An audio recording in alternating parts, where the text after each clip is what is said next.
Hello, my little smopsters. Happy Sunday. Oh, and keep up with the trend. Pay me no mind. I'm always changing my hair. So, I would like to give 3 tips out of the 10 tips that I made that are the most safety tips that a single woman or a single mother with children can use. I'm just going to give you 3. You all will have to go to my YouTube page, my link, and go there and see all 10. I'm going to give you the most 3 that I feel is most important that sticks out to me, okay? So here we go. Third most important is setting weapons around in your home. I have knives behind pictures. I have knives. I have a knife in my bed. I have a balloon hanging up. There's a knife behind there. I have knives and different tools that I can use to protect myself if I'm running from someone, because I'm licensed to carry. I'm also a security enforcement officer. And so I really like to use other weapons before just picking up my gun. So I have weapons through my home. I have a machete in my living room. You can't even tell if you actually come in my living room. And also I encourage you to practice.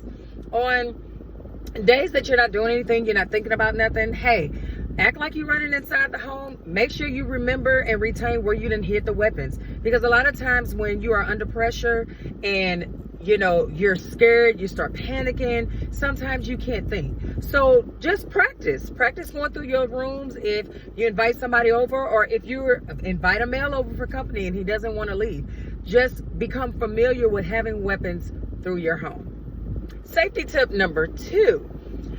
This is very important, especially if you are a single parent with children.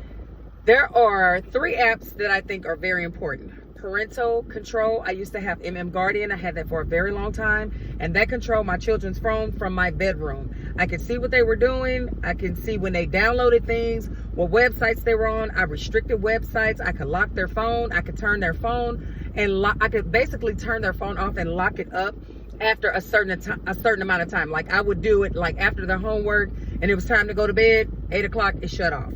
And there are all kind of parental control apps, but I use S.M.O.B Guardian.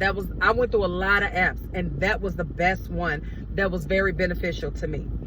The other app is Crime Stoppers, or any type of crime app that keeps you updated on what's going on in your neighborhood. You want to be aware if, not too long ago where I stayed at, someone was robbed. This was a couple of months ago. Someone actually got robbed in the apartment complex. But being able to keep up with the crime that's going on, I would really suggest some type of crime app.